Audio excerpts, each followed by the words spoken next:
F20. Again, we're into letters now, folks. I'm just telling you, January 20th, I'm Guy Adami, joined by Dan Nathan. This is Market Call. Today we're going to focus on the latest Wall Street research, and in a few minutes, and I promise it's just a few, EY from SoFi will be joining us. Today's Market Call is brought to you by our three presenting sponsors. FactSet, financial data and analytics powered by Tomorrow. SoFi, get your money right all in one app. And Open Exchange, because Dan Nathan, they manage the virtual meetings that matter. How are you, Dan? How are you? Dude, well, this is like a happy day. You are rocking your Arthur Fonzarelli uniform here. You're just kind of sporting the pipes, the black T-shirt. You are fired up. And I got to tell you, every time you say SoFi, get your money right, all in one app, I was out with Liz last night. I think I said it to her like 10 times, and she was getting kind of annoyed at a certain point, but we'll get to that in a little bit. I'll say this, Guy, and we're going to talk about the Nasdaq and the sell-off with Liz in her weekly blog post that she has on SoFi.com. She's talking about buying the dip of the Nasdaq, but this move is really kind of interesting because I had some friends kind of hit me over the course of this morning here as we're getting into this, and they were listening to our market calls over the course of the week. They're listening to our podcast, that sort of thing, and we were kind of really laying out what the heck was going on in the Nasdaq. And when I look at this kind of chart, and I look at the break of this uptrend, and we're going to get deeper into this, and I look at how it bounced right off. This is the NDX, the Nasdaq 100. It literally kissed that 200-day moving average, which has not done in a very long time. It looks perfect. But if our main man, Carter Braxton Worth, was here, he'd say that that uptrend that has been in place for a year, that was support, is now resistance. And we got oversold, no doubt about it here. What's your take, though, Guy? Because Netflix earnings kick off tonight, and we're gonna get in the meat of tech earnings here. What do you think? Is this a perilous spot for technology right now? Well, I mean, by the way, when you say things like that, I immediately think of the great Jimi Hendrix, Lost Too Soon, his obviously great song, Excuse Me While I Kiss the Sky. And I think that's what's happening today. For a day or two at least, the Nasdaq is excusing itself, bouncing off that 200-day like a boss, as the kids say. But I think, to your point, it's going to be short-lived. The uptrend has finally been broken. We're going back and taking a look at that uptrend. I think we will fail there. And I think subsequently we're going to trade through the 200-day. Now, most people out there will say, listen, we did exactly what we needed to do in terms of technicals, and they're right. But now the fundamentals start coming into play, and you still have a lot of overpriced stocks. Now, you're going to hear from Netflix, as you mentioned, but when we get into the big kahuna names, God forbid they were to come in line, or heaven forbid, miss, then we have some trouble here. So I get why we're bouncing. I think you do as well. You mentioned the oversold conditions. My sense is, though, this rally in the Nasdaq or the NDX is going to be short-lived. Yeah, so one concept that's not too familiar with many investors, at least in the equity markets over the last, let's say, 10 years, is down on the year. We have the Nasdaq down more than 6% on the year. We have the S&P 500 down 3.5% of the year. Yeah, we're just a few weeks into the year, who knows? But let's look at that S&P 500 chart because, again, didn't get anywhere near its 200-day guy, but definitely got a little support on that uptrend, and that peak-to-trough decline was probably about half of the Nasdaq's at its lows yesterday.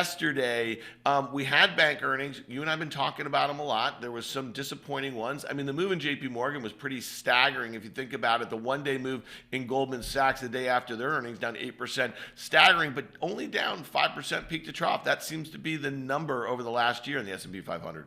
Yeah, look, and I mean, if you said it, the SPX has found the support in the form of this trend line, but the concern here, in my opinion, is we haven't had a test of that 200-day moving average in light years, it seems like, and I think it's just a foregone conclusion that we're going to get there. So the fact that the NDX did it and bounced leads me to believe at some point we're going to see the same type of action in the SPX. We'll see. But as we get into earnings season, obviously we're going to know a lot more. You mentioned the financials quickly. A decade or so ago, obviously the financials were a much bigger portion of this. Now they're nowhere near as important in terms of overall, I guess, heft, for lack of a better word. But they are important in terms of what it means for the economy going forward and sort of consumer sentiment. So we'll see. But the one that I've been looking at, as you know, is the IWM, or in this case, we have the RUT, which in my opinion has also sort of broken through some huge support levels. And although it is bouncing today, it's still below what should be theoretically major support that we've seen over the last year or so, Dan Nathan. Yeah, again, and it's kind of an anemic bounce, and that false breakout a couple months ago really got a lot of investors, I think, turned around. It might have been saying something for just a very short period of time about potential growth. Just listen, the failed breakout, the nature of it, and then going through that technical support that's been in place over the last year, making a new 52-week low. I mean, it's pretty shocking that we're talking about a major U.S. equity index that just made a new 52-week low. And again, these are something that we haven't heard, right? And investors haven't heard in a very long time. I'll just say this about earnings season. You said what is it saying about the economy? What is it saying about the economic backdrop? I think it's really important, though, what happened with the financial stocks, or banks in particular, is that with costs higher, their earnings are going to be lower, and interest rates higher, and inflation may be sticking around longer. What investors now have to contemplate are valuations, and that's what's going on right now. And that's, to your point, you said, heaven forbid, if any of those mega cap tech names that we've gotten very comfortable with, we're saying Microsoft at 27 times is cheap. That's become part of investor vernacular. Do you know what I mean? But if we see a compression in margins and we see earnings that are basically being valued in the S&P 500 at 10-year highs, 22 times or 21 times or something like that, sooner or later there will be a sort of a reset. So that's what really I'm most focused on as we get through earnings season and what guidance looks like for the first half of the year. Which is why 10-year yields are so important. Again, if yields are going higher, typically it's suggestive of an economy that's doing better. If the economy is doing better, it stands to reason that the small caps, the RUT, the IWM, the most economically sensitive names should do better. That's not happening, which is why I'm concerned. But here we are.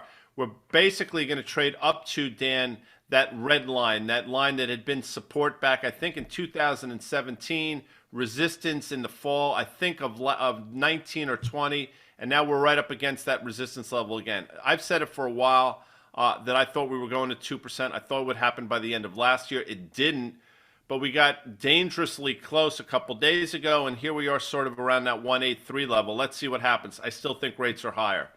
Yeah, so if we're talking about inflation, we're talking about rates going higher to battle inflation. You got to talk about crude oil. It just made a 7-year high.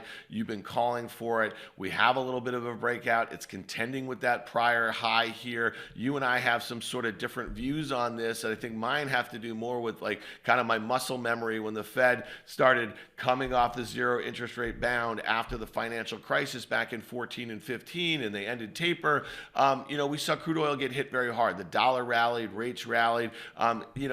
It's different this time, no doubt about it. The backdrop, the economic backdrop, and the just kind of fits and starts of the global recovery are different. But to me, if crude were to stay up here, this is a problem for a lot of earnings, because we can look across, you just mentioned it, we've seen home builders get hit of late, right? When the big story about home builders, input costs were really high, but we're seeing crazy demand given the rate environment and given some of the great migration and some of the sort of stuff. So to me, I just think that this is a problem. Crude oil is a problem if it stays up here, and crude oil is also a problem if it goes down too precipitously, because it would probably be going down for the wrong reasons.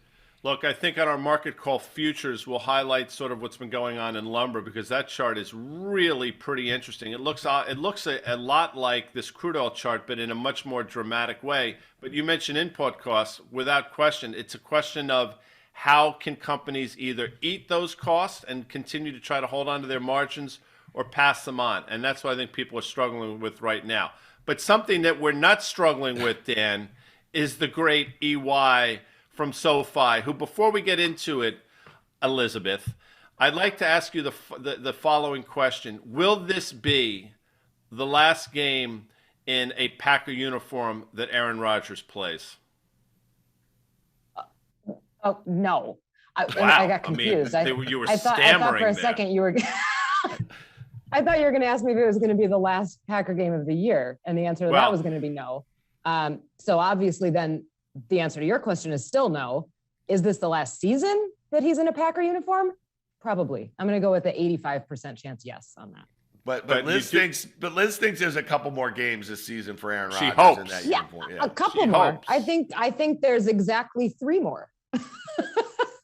which will get the Packers to play at SoFi Stadium, which out question you will be in attendance. I mean, think about that. Wrap your head around that. Young EY with your Christmas ornament on the tree, Elizabeth. Now, I know. fast forward to today's EY, working at SoFi, being an integral part of that company, and potentially seeing your team play in your stadium. I mean, talk to me about that quickly. Mind blowing. It's, you know, it's funny.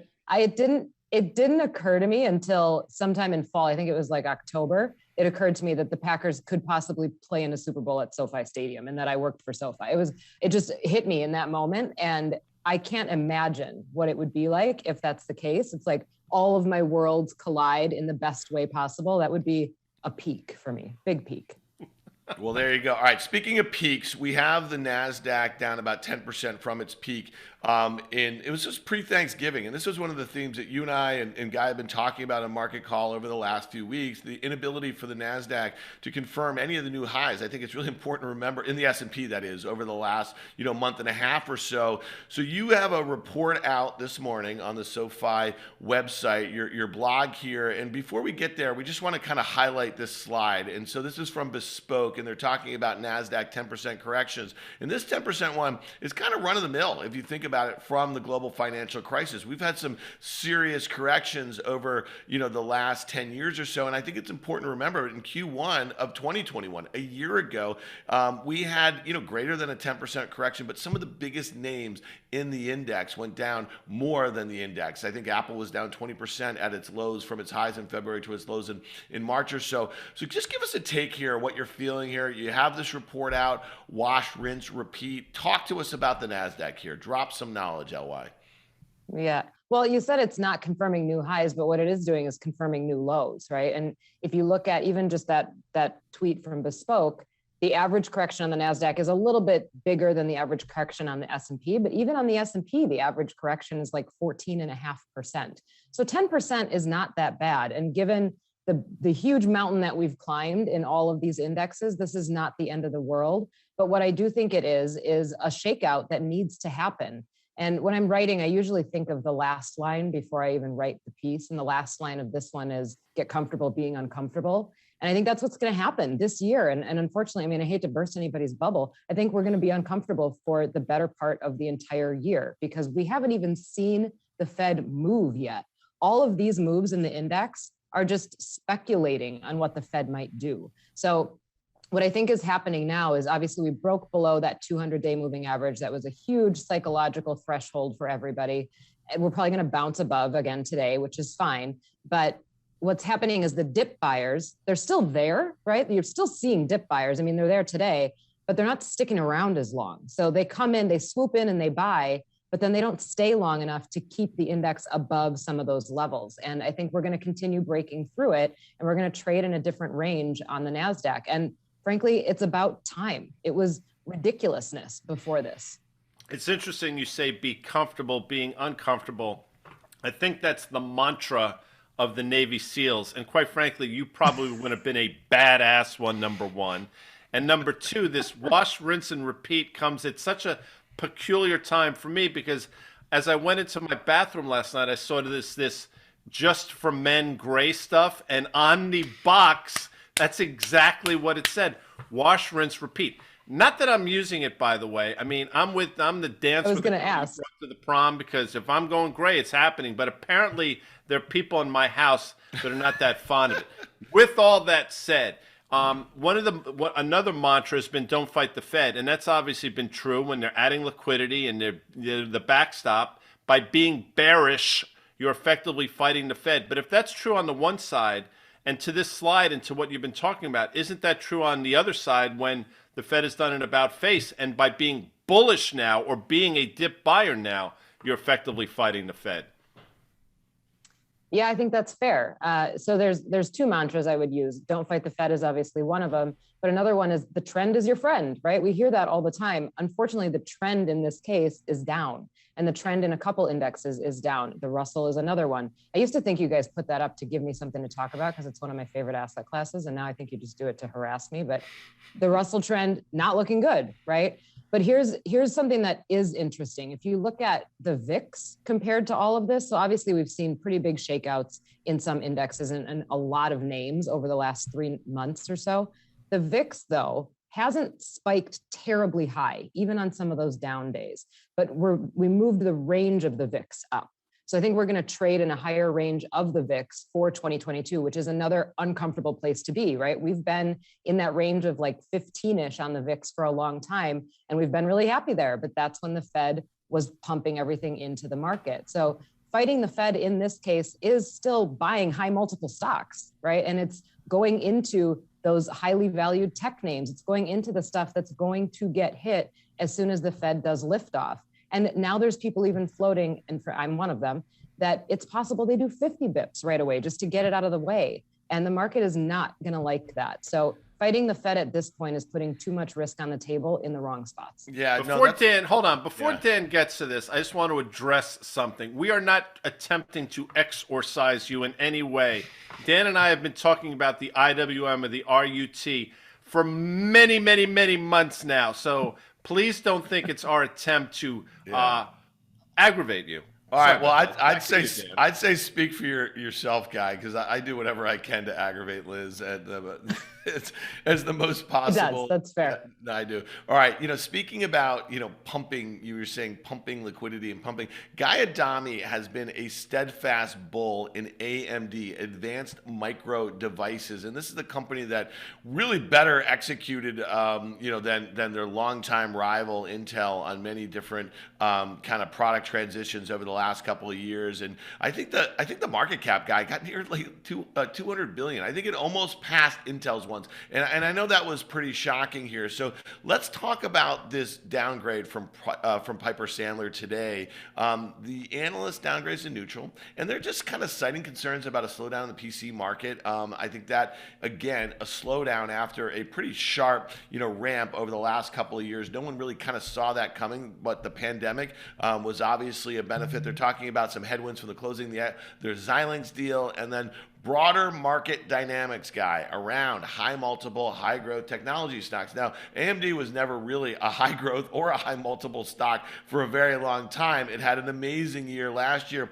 What's your take on this call? And let's broaden it out to semis in general. All right, so $130 price target. The stock's trading 126, I think, right now. I think the all-time high was a month and a half, 2 months ago at 165. Just for context, and to your point, Dan, I think when we got up there, it was north of, or either side of $200 billion in terms of market cap. It's probably about $151 billion or so now. I think AMD existed many years ago just to make sure Intel wasn't thought of or considered a monopoly, and that's true. I mean, AMG sort of was just out there. Then Lisa Su sort of came in a few years ago, and she turned it around. She got them into the right businesses. Now, this Piper downgrade is spot on in terms of everything they said. The environment this year is going to be challenging. Valuation is a concern, and when you're trading at this kind of multiple, I get it. The market's probably going to shoot first, ask questions later. In my opinion, though, it's coming at a time when we're right up against this uptrend line. I think we're going to hold it. Now, if I'm wrong, which I am often, if you watch Fast Money, you know that's the case. We're going to test the 200-day moving average, and we'll see what happens if and when we get there. But until then, this uptrend that we've been in, to me, Dan, remains intact. Yeah, so we got to talk about one, though, NVIDIA. It's also one that you were very bullish on last year. It had that huge ramp late in the year. I think you started to say, hey, listen, uncle, when you see parabolic moves like that, this is a company that, is basically doing everything right, but it was getting close to an $800 billion market cap. When you think about it, it was just truly astounding, trading at over 30 times sales. Again, this is a semiconductor company, so you see that peak to trough decline from the highs just a couple months ago of about 27-28% or so, getting very near a very similar sort of technical setup that you just identified in AMD. But again, if we're worried about valuations in AMD, then you should be worried about NVIDIA at 20 times sales. Now, a PC slowdown, yeah, that'll hit them. They're exposed to a lot of areas in autonomy and a lot of the kind of AR and VR and all this stuff. I think that latest leg in the fall was because of metaverse. Okay, so that's data center. I get it, man. What's your take here? Because this one, to me, is a lot more precarious than AMD. I agree for the reasons you cited. It is more expensive on any metric you want to look at. I do think they have more growth opportunities, but I don't think the market is focused on that now. Clearly, when things were going great into the fall, nobody cared about valuation. But as rates have gone up, whether justified or not, obviously valuations have been a concern, and it's become a shoot first, ask questions later. This trend line is intact, but to your point, I think this one looks a bit more precarious. So you've seen a huge downdraft since effectively Thanksgiving. Feels like it's going to continue here, Dan. Again, not that the business model or the business opportunities have changed, but the environment around all of these stocks has changed in the form of higher interest rates and now valuation being a concern. All right, Liz, you've had some great insights on Market Call over the last few weeks about some of the different subsectors within technology. How are you feeling about semiconductors in particular? The SMH, it really has shown some very good outperformance, a large part because of NVIDIA and AMD and the kind of their rise in that index there, or the ETF that tracks that index. That's a pretty constructive looking chart if you think about it. It's been a lot of back and filling or so. You see where the support is. I'm just curious where you line up as far as semis relative to some software names in tech. Yeah, well, let me tell you a story. So hold on, whoa. I like this. I'm just going to sit back for a second. Go ahead. When I was an analyst at Baird, me and one of my fellow analysts used to laugh about the ways that portfolio managers would talk about their calls. They would be overweight or underweight. And our favorite one was when somebody said that they were a high conviction neutral, which was just a fancy way of saying, I am positive that I don't know, right? And honestly, that's how I feel about semis. I have tried for a really long time to have strong feelings for semis. And I think the trouble with this for me is I don't know what's going to drive them for the next 6 months. So if you look at demand, I think there's still going to be strong demand for semis. I mean, even if there is a breakdown in hardware, you've still got vehicle demand. There's plenty of demand that will be out there. If it's demand that's driving them, that's positive. If you look at the difference between how semis have acted versus software, software's taken it on the chin a lot worse than semis have. And that's usually a cyclicality signal. So that would be good for semis. But then if you think about just what's happening in the market, everything that we opened this show with, there's this risk off sort of sentiment, which is not good for semis. And if we've got growth concerns, semis are super sensitive to that, also not good for semis. So I'm stuck in this sort of high conviction neutral place with semis, as I don't know what drives them going forward.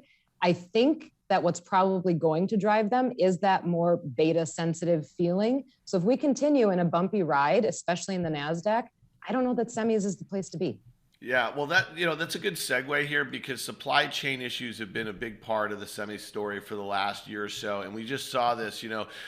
Jefferies downgrades Ford today or this week, and this is really important because, again, Ford had to actually go offline with one of their factories, and I think that was one of the reasons why the stock got hit really hard yesterday, largely due to the fact their inability to get product, and the product is all these new semiconductors that are going into their autos. Guy, talk to me about this downgrade, because you've been on this train. Again, I know I'm pumping Arthur Fonzarelli here. Maybe it's something about this kind of Wisco thing. I don't know if Liz knows this, but Arthur Fonzarelli spent some time in Wisconsin back in the late 70s, guy, right?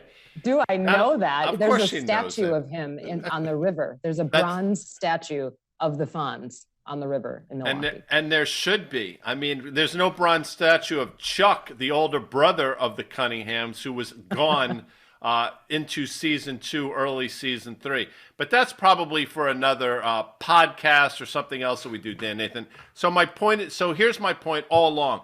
And I got in this train, I would say mid-teens or so. I was late to it, but at least I got on it. And my call was, look, it's a valuation thing here. Ford is finally going to be rewarded for all the forays they're making in the EV, rightly so. But when I look at a company, you look at any company with 8% EPS growth, 14% growth in this environment, I mean, people are giving those companies a market multiple, if not better than that. Now, I'm not suggesting that Ford should get a market multiple by any stretch. What I've been saying all along is they're deserving of a low teens multiple, 14, 15, which is why I thought the stock could get to $30. You can do that math, Dan. $2 they're going to earn, 15 multiple, there you go. And again, it got close. Does this downgrade make sense? All right, they're playing a little stock market here. I get it. But I don't think Ford's going significantly lower than here. I think they're in the right businesses at the right time. And finally, after a decade of meandering, they're being rewarded for the hard work they've done. That's my view. That's pretty cogent, by the way. Well, and they've also actually executed on their plan as far as at least articulating that plan about how they're going to be moving their fleet to EVs. And listen, what's happened? Look at that chart right there. You see that breakout or that bounce off the 200-day moving average, then the breakout into the high teens. You know, at that point, I think the fact set estimate for next year or for the year that we're in right now was somewhere, I don't know, Guy, what was it, like 170 or something like that? Again, you were saying put a 10 multiple on that. I can do that math, right? So now the expectations keep moving higher. You know, their expectations for sales of these electric vehicles, the F-150, the Mach-E, that sort of thing, keep going higher. So to me, interesting one. It's coming up against that very sharp uptrend or so. I think it probably could correct to 20 or below that as kind of some of the, I don't know, the pixie dust of the Tesla thing kind of wears off a little bit. But we can't talk about Ford and their EV aspirations and not talk about Tesla, Guy. And you look at this thing, it had that epic breakout. It went from the prior high right around 900 to what, 1250 or so, came all the way back, filled in that gap, almost made a new high, but didn't. And I suspect you think it's probably going to be retesting that kind of breakout level, past resistance, become support. Is that going to be a magnet for Tesla in the near term? When I was a kid, I liked pixie sticks. They were these long cylindrical things that had colored effectively sugar in them. Pretty disgusting. I don't think they even sell them in today's world. But again, probably meant for another podcast, Dan Nathan. Now let's talk about Tesla quickly. I think we had a decent call on this one. I remember saying a couple earnings releases ago that this thing's going to go ratcheting through 1,000, probably tops out 1,100. It overshot. It got to 1,240, as you said. But we also said, look, it will back and fill. It will retest the prior all-time high made in February of $900. It did that. You go back on December 20th, I think was the day, and you'll see it. I thought subsequently we would go ratcheting up. 1,500 had a bullseye, but we failed at that prior all-time high. Troubling to say the least. So what does it mean now? Well, I got to tell you, Dan, I think you will agree with this. If we were to breach that $900 level, that 200-day moving average, which I think is about 750-ish, is in play. And oh, by the way, you saw it touch that all during the summer of 2021. Yeah, fact. Okay, listen, we're almost out of here, but Liz, just let's put a button on what we started with you and you're buying the dip in the Nasdaq. Things got really oversold over the last week or two in particular. It kind of felt like it was getting a little overdone here without a whole heck of a lot of news. So what's your take here? You think we kind of see a continuation, a little bit of a bounce as we get into the meat of tech earnings over the next week, and then it really comes down to what they're reporting and what sort of visibility they have? Yeah, well, as you know, another one of the good sayings in our industry is you buy the dip or sell the rip. I think in this case, I'd be selling the rip. I'd sell the rip. I think we're going to see, you know, tech earnings could be good. I think they're going to be very, very mixed. And I think it's going to be very name specific. And if you are still overweight, some of those names that you don't want to be overweight and you didn't want to sell when things were going down, this is a time to sell the rip and get out and reallocate to stuff that's going to do better. Before we get to Butters and before we say goodbye to EY, I want to say a couple things. My college roommate that I met in August of 1982 was from Mequon, Wisconsin. A huge Packer fan, a season ticket holder to this day. I love my college roommate. Yeah, I also dig you, EY. So against my better judgment, I will be rooting for the Packers of Green Bay on Saturday when they kick the oblong ball all over the frozen tundra of Lambeau Field. So good luck with that. I think we call it a pigskin. We call it a pigskin, not an oblong ball. Oh, well, that was from, as you know, that's from the great Coming to America. Again, for another podcast and another time. But listen, check out Liz on Twitter. If you're not following her, as I said 100 times, you're doing Twitter wrong, at Liz Young Strat. And sign up for SoFi's daily newsletter at SoFi.com/daily to read Liz's articles every Thursday. The title alone should get you reading that stuff at EY. I know. My creativity is just off the charts. It knows no bounds. Well, we'll catch you next Thursday. Thanks, and good luck on Saturday night. Dan, let's go to Butters here. I mean, because as you know, Butters is the man. One for the road is an earnings insight. And again, These things matter. And the reason why we keep pulling this stuff up and why we're so fortunate to have John Butters is it gives us context for what's going on, Dan Nathan. Yeah, so we were talking about earnings, we're talking about valuations, we're talking about inflation, we're talking about companies, their ability to kind of pass through higher costs and the consumer's ability to kind of take that. And if the consumer is not willing to kind of take the pass through, then the corporates, they basically have to eat it, and that would hurt margins. So John Butters is in his earnings insight that drops tomorrow morning. He gives us that little preview on Thursdays for Market Call, and we appreciate that. But he's talking about the expected Q4 blended margin, about 12%. He's saying if the net profit margin above the year ago net profit of 11%, if it does come in at 12%, that's above the 5-year average of 11% or so. So listen, I guess the question that investors are going to have to figure out, Guy, over the next few weeks is that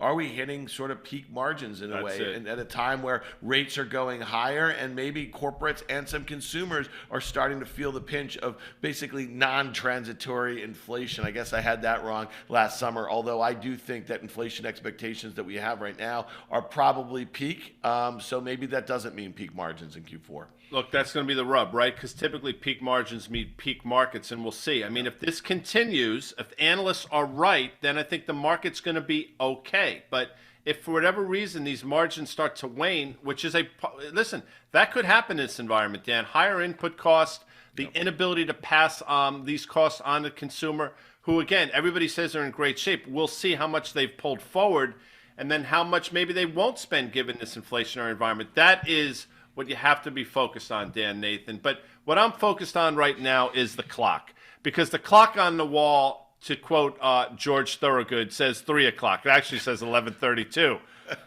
But this has been, I'm so geeked up on Mountain Dew today, I can't even tell you. This has been Market Call, again, F20. If you like financial data and earnings content shared during the Market Call, subscribe to FactSet's Insight blog, again, at insight.factset.com to access more great content, Dan. Today's Market Call was brought to you by our presenting sponsors, FactSet, Sofi, and we had EY from Sofi, and Open Exchange, because they do manage virtual meetings that matter. This one did. Dan Nathan, see you next week, Monday, Market Charts, Tuesday, Market Macro, and Thursday from Market Call, Street Research. I'm Audi 5000. Are you?